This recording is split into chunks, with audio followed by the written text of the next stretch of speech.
never slow up, no I don't take shit. I got no love for the fakeness. If you wanna play tough and wanna hate this, I'll always show up.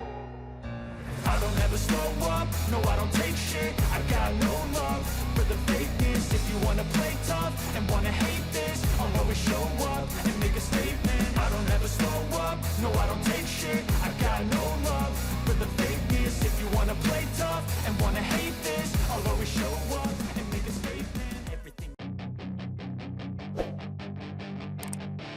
Direktur Tim Pramac Racing, Gino Borsoy, buka-bukaan soal keributan akibat kedatangan Marc Marquez ke struktur swasta Ducati, Gresini Racing Team. Pergantian tim yang dilakukan pemain Spanyol itu tidak membuat siapapun acuh tak acuh. Ada sesuatu yang disetujui semua orang setelah tes pasca musim. Marc Marquez dengan motor kompetitif akan menjadi lawan yang sulit untuk ditembus.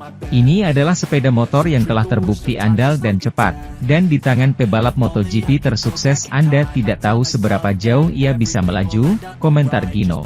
Ducati dengan 8 motornya di lintasan, 2 Ducati Lenovo, milik Pramac, milik Gresini, dan milik Mooni VR46, mendominasi kejuaraan MotoGP 2023. Meraih rekor kemenangan, 17 dan total dari 43 podium dalam 20 karir. Di kejuaraan pembalap, 6 pebalap Ducati finish di 9 besar. Sementara Pecco Bagnaia dan Jorge Martin terus berjuang hingga akhir untuk memperebutkan gelar juara yang jatuh ke tangan pembalap Italia itu. Gino Borsoy, setelah cedera dan hasil buruk, dia memikirkan cara terbaik untuk kembali. Marc Marquez telah memikirkan cara terbaik untuk kembali, kata Borsoy. Dan itulah mengapa tidak mengherankan jika dia memilih pabrikan Borgo Panigale untuk menemukan kembali sensasi tersebut. Setelah cedera dan hasil buruk, yang sudah lebih dari 2 tahun tanpa kemenangan, dia ingin merasakan perasaan itu lagi bahwa dia perlu mengemudi lagi sesuai keinginannya. Marc Marquez akan mengendarai tim pribadi Gresini dengan mengenakan GP23, bukan yang saat ini akan dikendarai oleh pebalap Ducati Lenovo dan Pramac Racing. Sangat penting untuk menjawab pertanyaan wajib ini dengan tegas, kata manajer tim Pramac, Gino Borsoy. Tidak masuk akal untuk mengatakan bahwa Marquez tidak akan kompetitif. Tanpa ragu, Marquez akan tampil kompetitif. Marquez pasti akan menjadi yang terbaik dan Marquez akan menjadi masalah bagi semua orang.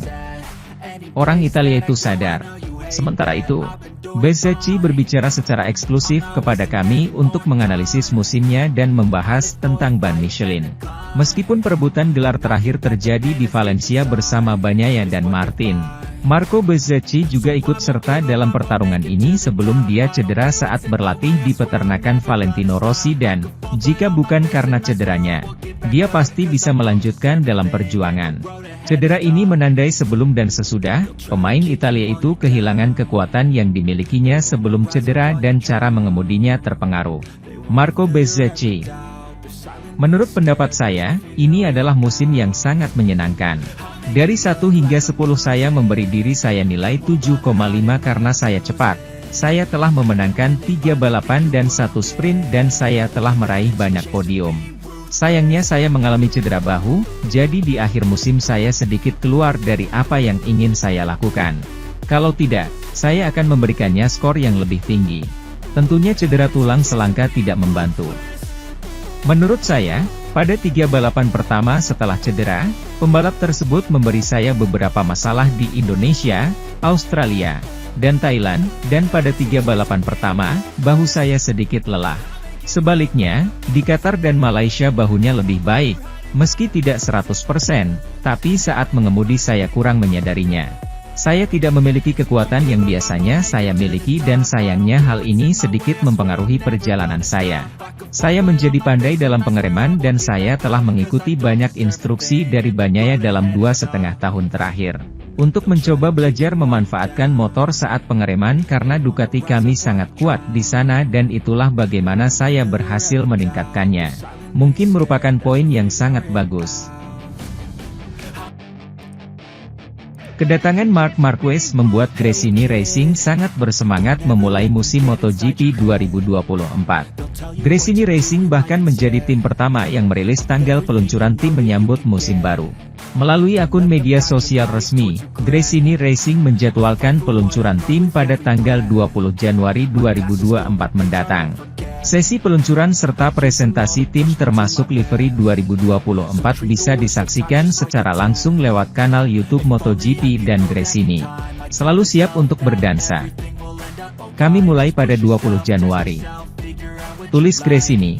Setelah melakukan peluncuran tim, Gresini Racing bersama dua pembalap mereka Marquez bersaudara Alex dan Mark, akan langsung bertolak ke sirkuit Sepang, Malaysia, untuk menjalani tes pramusim pada tanggal 6 hingga 8 Februari 2024. Bergabungnya Marc Marquez ke Gresini menjanjikan persaingan sengit di musim 2024. Pasalnya, performa dan kecepatan motor Ducati akan membuat Marquez akan mampu kembali bersaing di baris depan setelah bertahun-tahun menjalani musim yang sulit bersama Honda.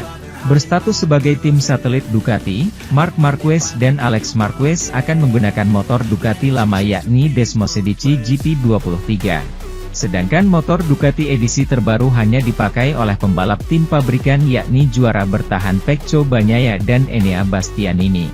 Di sisi lain, CEO Gresini Racing, Nadia Padovani, menceritakan kerendahan hati seorang Marc Marquez. Dia kagum dengan The Baby Alien yang tetap down to earth meski sudah 8 kali juara dunia balap motor. Marquez bergabung dengan tim Gresini Racing untuk MotoGP 2024. Pembalap asal Spanyol itu berganti seragam setelah sekira 11 tahun membela Repsol Honda. The Baby Alien sudah mencicipi Ducati Desmosedici GP24 saat melakukan tes pasca musim MotoGP 2023 pada November lalu. Saat itu, Padovani terkesan dengan kerendahan hati Marquez. Padovani terkejut melihat pembalap berusia 30 tahun itu merasa gugup. Marc Marquez bahkan sedikit bersemangat dan tidak sabar untuk pertama kali menaiki motor barunya. Saya yakin kegugupan ini adalah hal yang sama yang dimiliki semua pengendara saat memulai petualangan baru, sambung perempuan asal Italia itu. Sementara itu, Miller, yang bergabung dengan KTM setelah 5 musim MotoGP bersama Ducati, memulai musim dengan baik sebelum performanya sedikit menurun. Pembalap Australia itu mendapatkan kembali performanya tepat pada waktunya untuk beberapa balapan terakhir. Dan bisa saja menang di Valencia seandainya dia tidak terjatuh saat memimpin balapan. Namun meski Miller tidak menang di musim pertamanya bersama KTM, banyak hal positif yang diambil, baik dari pihaknya maupun tim. Berbicara tentang dampaknya terhadap KTM sepanjang tahun 2023, Pete Beirer mengatakan kepada MotoGP.com, "Jika tim ada di sini, maka Jack masuk dan mengangkat seluruh tim, menurut saya untuk keempat pebalap." Manajer tim KTM Red Bull, Francesco Guidotti menambahkan, "Semangat dan karakternya banyak membantu kami dalam hal tim. Bukan hanya dari segi hasil. Dampak Miller di KTM sudah terlihat sejak awal, dan seperti banyak pembalap yang berganti motor untuk pertama kalinya dalam beberapa tahun." Perubahan tersebut menimbulkan beberapa komentar yang sangat menarik selama tes pramusim lebih dari setahun yang lalu di Valencia. "Lebih baik menyampaikan masukannya daripada kalimat persisnya," kata Guidotti tentang Miller.